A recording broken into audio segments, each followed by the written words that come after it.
3, 2, 1, 0.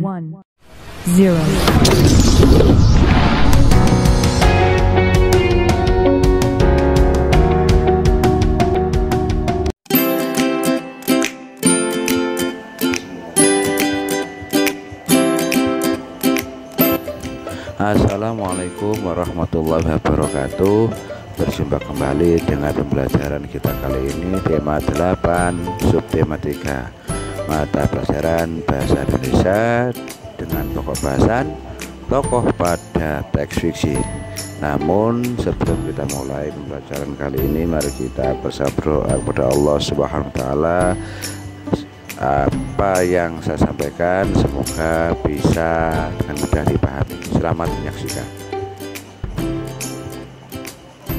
Sebelumnya mari kita melihat kembali tentang cerita fiksi. Cerita fiksi adalah cerita rekaan. Isi cerita fiksi dibuat berdasarkan hasil olahan imajinasi atau daya pikir pengarangnya secara artistik dan intens. Cerita fiksi diwarnai oleh kultur, pengalaman batin, filosofi, religiositas, dan latar belakang pengarang lainnya. Cerita fiksi diolah berdasarkan pandangan, tafsiran, kecerdikan, wawasan, dan penilaian pengarang terhadap berbagai peristiwa, baik yang nyata atau hasil rekayasa pengarang. Tokoh-tokoh dalam cerita fiksi. Yang pertama yaitu tokoh utama. Tokoh yang memiliki peran utama ditampilkan secara terus-menerus dan selalu mendominasi cerita.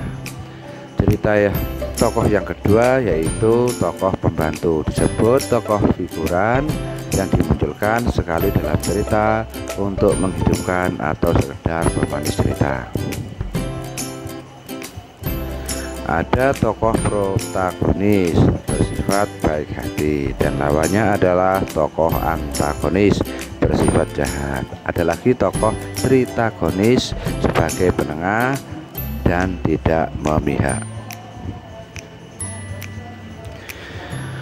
Membandingkan watak setiap tokoh. Tokoh termasuk unsur utama dalam sebuah cerita. Tokoh-tokoh tersebut mempunyai watak dengan tujuan untuk menarik perhatian pembaca. Pengarang menyampaikan watak tokoh melalui cara langsung dan tidak langsung. Penyampaian secara langsung adalah melalui pengarang sendiri. Pengarang mendeskripsikan seorang tokoh melalui penjelasan berupa kalimat-kalimat.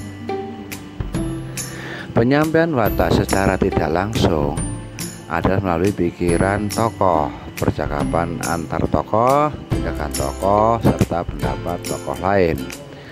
Melalui pikiran tokoh, pengarang akan memberitahukan cara tokoh berpikir atau berasumsi terhadap suatu hal. Melalui percakapan antar tokoh, dengan menilai tokoh berdasarkan perkataan sang tokoh pada saat bercakap-cakap dengan tokoh lainnya.